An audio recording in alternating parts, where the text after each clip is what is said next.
کلمہ اسے آتا ہے یا نہیں آتا ہے اس کی کوئی پرواہ نہیں ہے، نماز اسے آتی ہے نہیں آتی ہے اس کی کوئی پرواہ نہیں ہے۔ نبی اکرم صلی اللہ علیہ وسلم نے یہ فرمایا ہے کہ اپنی اولاد کو 7 سال کی ہو جائے تو نماز کا حکم دو، اور جب 10 سال کی ہو جائے تو اسے نماز نہ پڑھنے کی وجہ سے مارو اور ان کے بستروں کو الگ الگ کرو، یہ بات ہمیں معلوم ہے۔ اب ان کے بعد میں دعوت دوں گا شیخ محترم فضیلت الشیخ عبدالخبیر صاحب السلفی حفظہ اللہ کو آئیں اور اپنے بیانات سے ہم سامعین کو مستفید فرمائیں۔ فضیلت الشیخ عبدالخبیر صاحب السلفی حفظہ اللہ۔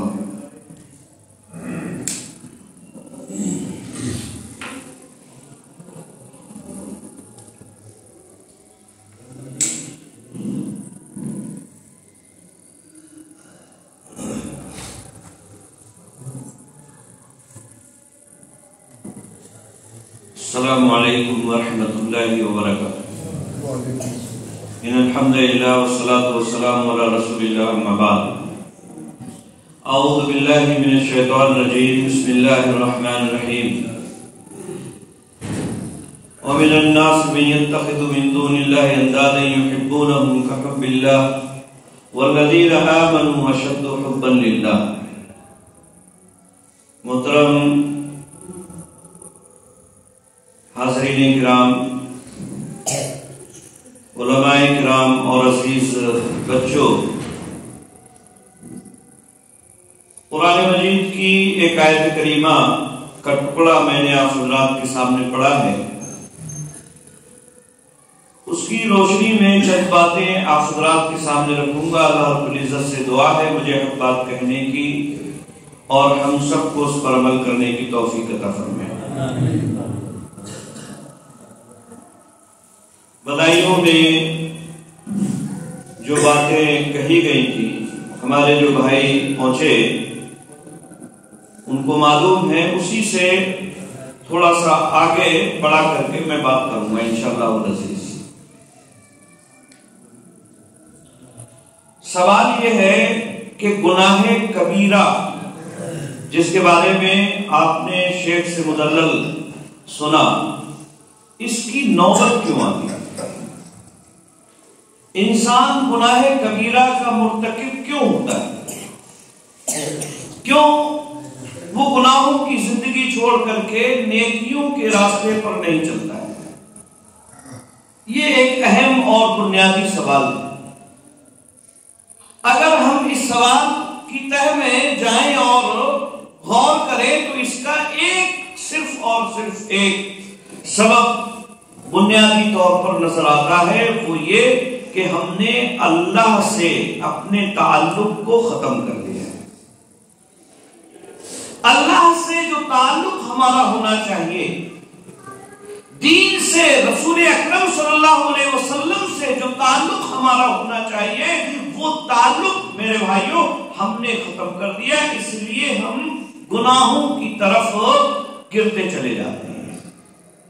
چھوٹے گناہ ہوں یا بڑے گناہ ہوں، سب یہ اسی وجہ سے ہو رہے ہیں۔ اللہ رب العزت نے قرآن مجید کے اندر ارشاد فرمایا وَمَا قَدْرُ اللَّهَ حَقَّ قَدْرِهِ، کہ ان لوگوں نے اللہ کی ویسے قدر نہیں کی جیسے اللہ رب العزت کی قدر کرنا چاہیے۔ قیامت کے دن اس کی مٹھی میں پوری کی پوری زمین ہوگی، آسمان اس کے دائیں ہاتھ میں لپیٹا ہوا۔ فرمایا نبی اکرم صلی اللہ علیہ وسلم نے کہ نبی اکرم صلی اللہ علیہ وسلم فرماتے ہیں اللہ رب العزت میدان محشر میں اعلان پر اعلان کر رہا ہوگا، این الجبارون، این المتکبرون، کہاں ہے دنیا میں اپنی چودراہٹ دکھانے والے؟ کہاں ہے محلے کے ممبر اور قصبے کے چیئرمین، گاؤں کے پردھان اور دنیا کے اندر اپنی شیخی بغارنے والے کہاں ہیں؟ آج آئیں گے۔ سب کی حالت خراب ہوگی، سب کی حالت بدلی ہوگی۔ انبیاء علیہ السلام بھی نفسی نفسی کے حالت میں ہوں گے۔ اللہ رب العزت شدید غصے میں ہوگا اور اعلان پر اعلان یہی کہ کہاں ہیں